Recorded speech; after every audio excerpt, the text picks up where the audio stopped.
大家好，今日珠涌學堂想同大家分享一下簡易嘅掛耳沖法。好多朋友都話，喺公司好難有好多器材，有手沖壺啊，又磨啊，又濾杯啊，太多嘢啦，我公司擺唔到咁多嘢。咁我覺得最簡單嘅方法咧就係掛耳。咁但係掛耳咧都有好多唔同嘅沖法嘅。咁今日教一個非常之方便嘅方法，只需要準備兩個杯。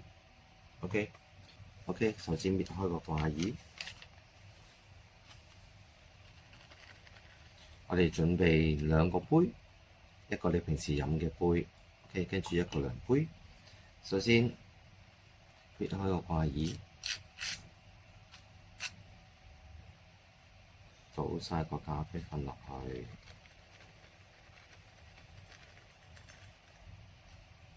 好，唔好掉咗個掛耳包，等一陣我哋備用嘅。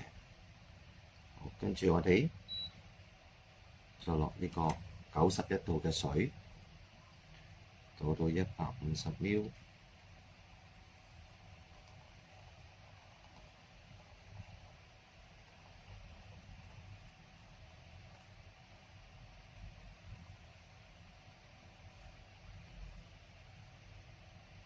好，跟住攞個匙羹攪一攪佢，開始計時。好，攪完，咁啊靜止大概2分鐘。好，我哋擺喺呢度先，等2分鐘，跟住攞翻頭先我哋嗰個掛耳包，整好佢，擺落另外一個杯度。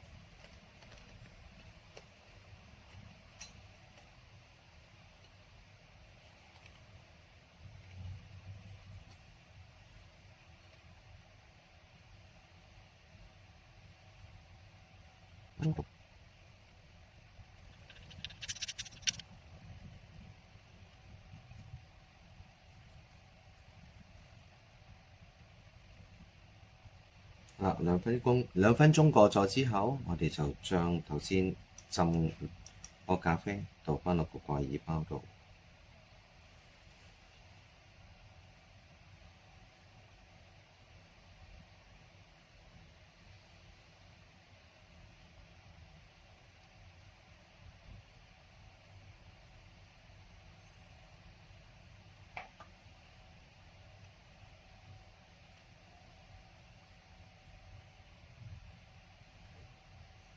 揉完就飲得㗎啦。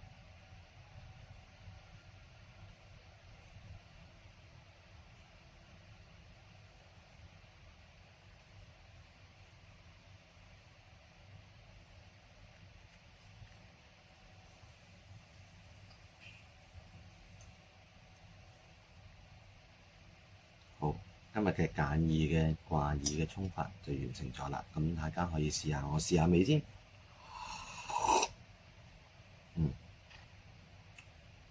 比起同手沖個差距唔會好大，咁大家可以試下。拜拜，我哋下次手沖，下次我哋珠涌學堂再見。希望大家鍾意，咁訂閱我哋 YouTube 珠涌 YouTube 同埋撳個鐘仔，多謝你哋支持，拜拜。